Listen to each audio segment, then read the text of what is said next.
नमस्कार दोस्तों, हमारे घर की रसोई में आप सभी का स्वागत है। तो अभी कड़ाके की ठंड पड़ रही है और ठंड में कुछ चटपटा खाने का मन करता है। तो चलिए आज हम बनाते हैं शाम की चाय पर प्याजी। आप सोचेंगे प्याजी? जी हाँ, प्याजी, प्याज का पकौड़ा।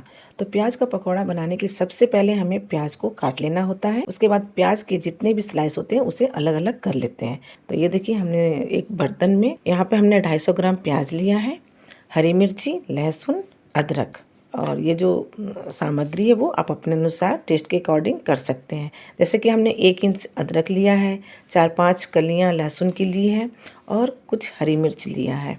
तो इसका जो, अगर आप तीखा ज़्यादा खाना पसंद करते होंगे तो ज़्यादा तीखा कर लें, नहीं तो कम डालें। और प्याज हमारा 250 ग्राम है। अब इसे हम एक बड़े बर्तन में निकाल लेते हैं और इसके पीसेस को अलग अलग हाथों से कर लेते हैं। अब ये देखिए, सारा पीस अलग अलग हो गया है। अब हम लहसुन, अदरक और हरी मिर्च को इसमें मिला देते हैं।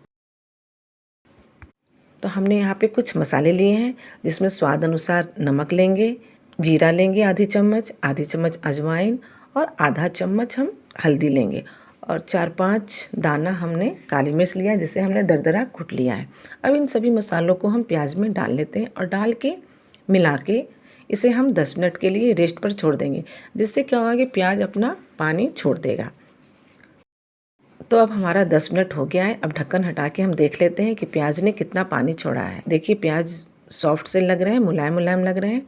अब हम इसमें सबसे पहले 2 चम्मच चावल का आटा डाल लेते हैं और डाल के इसे हम अच्छे से पहले मिला लेते हैं और इसी तरह से मिलाते जाएंगे और उसके बाद पता चल जाएगा कि हमें बेसन और कितना डालना है। चावल का आटा हम लोग इसलिए डालते हैं जिससे कि हमारा जो प्याजी है वो हल्का सा कुरकुरा बने और खाने में बहुत ही स्वादिष्ट लगता है और चटपटा भी लगता है। अब हम बेसन डालेंगे, थोड़ा थोड़ा करके 1-1 चम्मच 2-2 चम्मच करके बेसन डालते जाएंगे। जितनी ज़रूरत पड़ेगी उतना हम बेसन डालेंगे। तो यहाँ कुल मिला के हमने 4 चम्मच बेसन लिया है। अब इसे हम अच्छे से मिला लेते हैं। अब हाथों की सहायता से मिला लेते हैं, थोड़ा दबा दबा के प्याज को मिलाएंगे, क्योंकि चम्मच से अच्छे से तो मिल नहीं पाएगा ना। और अगर लगे कि ज़रूरत है पानी का तो हम 1-2 चम्मच पानी डाल सकते हैं।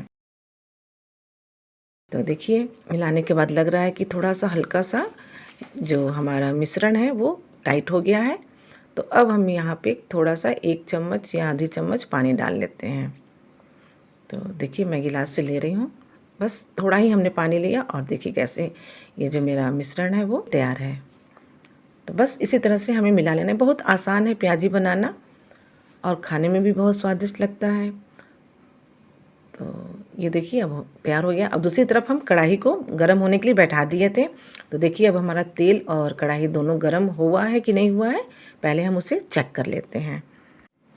तो चेक करने के लिए सबसे पहले एक हम प्याज का कतरा लेंगे और उसे हम डालकर देख लेते हैं कि कहीं ज़्यादा तेल तो नहीं गर्म है, क्योंकि ज़्यादा जब तेल गर्म हो जाएगा तो वो जल जाएगा। तो हमारा तेल अच्छे से गर्म है। अब हम पकौड़ियों को गोल गोल करके, चपटा और गोल, मतलब गोल रहेगा पर चपटा रहेगा, और उसे हम डाल देते हैं। तो इसी तरह से जब कढ़ाई में जितना अटे उतनी पकौड़ियों को हम डाल देंगे। तो ये देखिए, हम इस तरह से डालते जा रहे हैं और डालने के बाद 1 मिनट के बाद हम इसे पलट देंगे और आँच को हमें मीडियम रखना है, ना तेज़ करना है ना लो करना है। अगर लो करेंगे तो प्याज जो है वो तेल पी जाएंगे, और अगर तेज़ कर देंगे तो अंदर से पकेंगे नहीं और ऊपर से जल जाएंगे।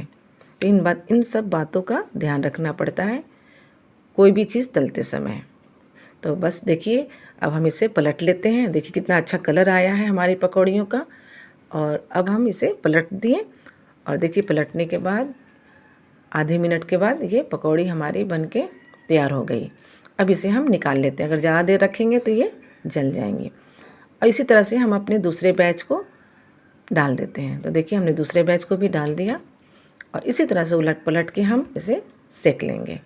तो देखिए, हमारी प्याजी बनके तैयार हो गई है। इसे आप मूढ़ी के साथ खाइए या दाल चावल के साथ खाइए या फिर चाय के साथ खाइए। आप लोग एक बार ज़रूर बना के इस रेसिपी को देखें और ये ज़रूर बताएं कि आपकी रेसिपी प्याजी कैसी बनी है। तो फिर मिलते हैं नई रेसिपी के साथ। धन्यवाद।